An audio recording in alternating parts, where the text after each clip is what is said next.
بسم الله الرحمن الرحیم. سلام، من سید امیر نهاردانی هستم. با شما هستیم با یک زاویه دید دیگه. این برنامه رو میخوایم شروع کنیم با یک تیتر از روزنامه هممیهن. برای ما نوشتن که اثر شلیک بر مذاکرات. نمیدونم از کجا شروع کنم برای تحلیل کردن این تیتر. این میشه اوج ضعف، اوج نادونی، یا خودشو به خواب زدن. نمیدونم چجوری میخوایم این رو تحلیل کنیم. علیرغم اینکه تیم مذاکره کننده ما مذاکرات رو در دور اول و دوم با قدرت شروع کرده بودن و مدام پالس‌های قدرت از سمت کشور ساطع میشد، اما متاسفانه در روزهای اخیر ما شاهد دیدن پالس‌های ضعف هستیم، چه از سمت روزنامه‌ای مثل هممیهن، چه اتفاقات کلان کشوری که خیلی جالب نیست، مثلا امروز رسما قطعی‌های برق به 4 ساعت در روز رسیده که 2 نوبت 2 ساعته در مناطق مختلف تقسیم شده و قرار برق قطع بشه. علیرغم اینکه ما هنوز وارد اوج گرما نشدیم، هنوز تابستان شروع نشده و این وضعیت رو توی ناپایداری‌های برق می‌بینیم. ما باید مدام سعی کنیم دست برتر رو توی مذاکرات داشته باشیم، در حالی که دشمن ما مدام داره پالس تهدید، تحریم، پالس قدرت میفرسته و داره توی مذاکرات یه خللی ایجاد میکنه. من میخوام چند تا از این پالس هایی که ترامپ و حالا مشاورانش یا معاونانش داشتن رو بخونم و اونجا ببینیم که آیا اینکه یمن داره موشک میزنه به مثلا اراضی اشغالی آیا تأثیری توی مذاکرات ما داره یا نه، اساساً کی داره روند مذاکرات رو دچار اخلال میکنه.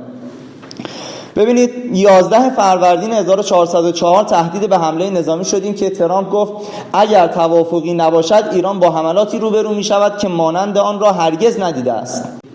13 اردیبهشت آقای مارکو روبیو گفته که ایران باید از هر گونه غنیسازی اورانیوم صرف نظر کند و فقط سوخت وارد کند.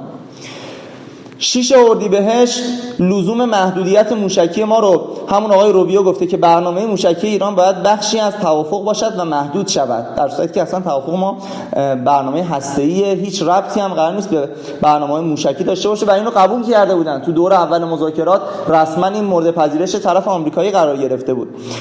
9 اردیبهشت 404 بود که تحریم‌های جدیدی بر علیه ایران وضع شد در حین مذاکرات که تحریم شرکت‌های ایرانی و چینی به دلیل نقش در برنامه موشکی ایران بوده. 12 اردیبهشت 3 روز بعد از این تحریم‌هایی که اتفاق افتاد ما تهدید شدیم به تحریم‌های ثانویه. ترامپ گفت هر کشوری که از ایران نفت بخرد تحریم می‌شود. 27 فروردین آقای استیو ویتکاف که مذاکره کننده آمریکایی بود درخواست داد که برنامه هسته‌ای ایران باید به طور کامل حذف شود. حالا توی مذاکرات یه چیز دیگه میگفتن جلوی مذاکره کننده های ما، توی رسانه ها جور دیگه برخورد میکردن. یا یه مورد دیگه هم بخونم و خیلی اطلاع کلام نکنم.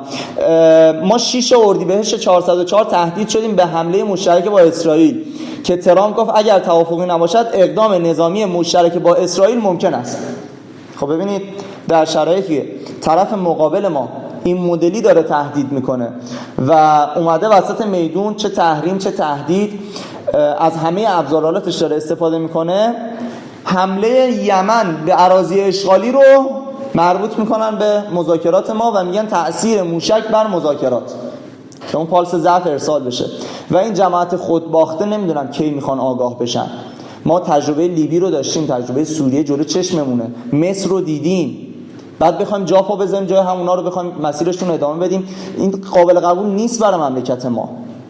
ما باید عزت خودمون رو داشته باشیم. ببینید حتی یه سری از هم‌طیف‌های در واقع فکری هممیهن مثل آقای دهباشی که دیگه توی اظهار نظراشون کامل شما آشنایی دارید، اومدن در برابر این موضع‌گیری‌های آمریکایی‌ها واکنش نشون دادن. مثلا آقای دهباشی توی نرم افزار ایکسش گفته که ابتدا گفتن فقط سلاح اتمی نداشته باشید و خلاص، ولی بعدش شد ذخایر بالای 60% و بعدترش شد غنیسازی به هر میزان و حالا شده نداشتن موشک. و تردید نکنید، راست میگه، و تردید نکنید که تا وقتی عقب بروید تا خطوط تولید ماست موسیر کاله و پشمک حاج عبدالله را جمع میکنند و هنوز 2 قرتونیمشان باقی است.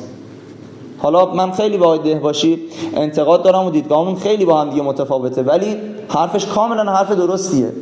این مسیر کجا میخواد متوقف بشه؟ ما اول تعیین کنیم که قراره درباره موضوع هسته‌ای و صلح‌آمیز بودنش، یعنی خود هسته‌ایمون هم قرار نیست جمع بشه، ما قراره که اطمینان بدیم برنامه ما صلح‌آمیزه، برای سوخت زیردریایی‌مون می‌خوایم استفاده کنیم، سوخت کشتی می‌خوایم استفاده کنیم، می‌خوایم رادیو دارو تولید کنیم، می‌خوایم برق تولید کنیم، اینا رو توضیح بدیم براشون، اینا اطمینان بخش باشه. بعد بخوایم بریم سراغ این که حالا مثلا مسائل جانبی بخواد حولش مطرح بشه. ولی ما هیچ وقت قرار نیست درباره موشکیمون صحبت کنیم با اینا. امنیت ما خط قرمزمونه. این چیزیه که آقای عراقچی گفته، آقای پزشکیان گفته. بعد اینکه بیاد روزنامه هممیهن، روزنامه مملکتی ما همچین تیتری بزنه، خیلی به نظرم جای کار داره.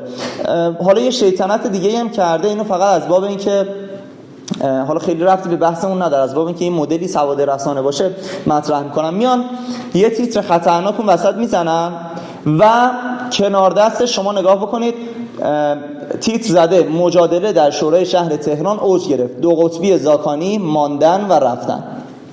کنار دست تیتر زده بود اثر شلیک بر مذاکرات، این طرف یک تزلزلی رو در سیستم حاکمیتی پایتخت جمهوری اسلامی داره مطرح میکنه که اینا اصلا کنار هم قرار گرفتنشون خیلی چیز جالبی نیست. بالا رو نگاه میکنیم، تیتر زده خطر زلزله پایتخت، پایین‌ترش نوشته دگرگونی ساختاری حوزه عمومی.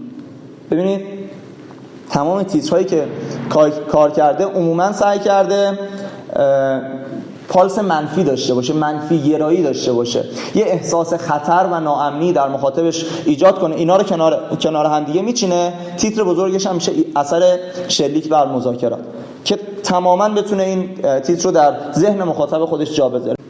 و به نظرم جا داره ما درخواست کنیم از وزارت دادگستری، مدعی العموم وارد بشن، جناب دادستان وارد بشه و جلوی این مدل لجن پراکنی ها و منفی گرایی ها و پالیسی ضعف فرستادن ها رو بگیرن که قطعا تأثیر داره توی روند مذاکرات و خدای نکرده ذهن جامعه ایرانی رو مخدوش میکنه، اون اثری که باید داشته باشه مذاکرات رو نداره. خیلی ممنون که همراه ما بودید. امیدواریم که مذاکرات به بهترین شکل پیش بره و منفعتش نصیب مردم عزیزمون باشه. ویدیو قبلی اگر ندیدید ملاحظه بفرمایید، همراه ما باشید. لایک، کامنت، سابسکرایب یادتون نره. یا علی مدد.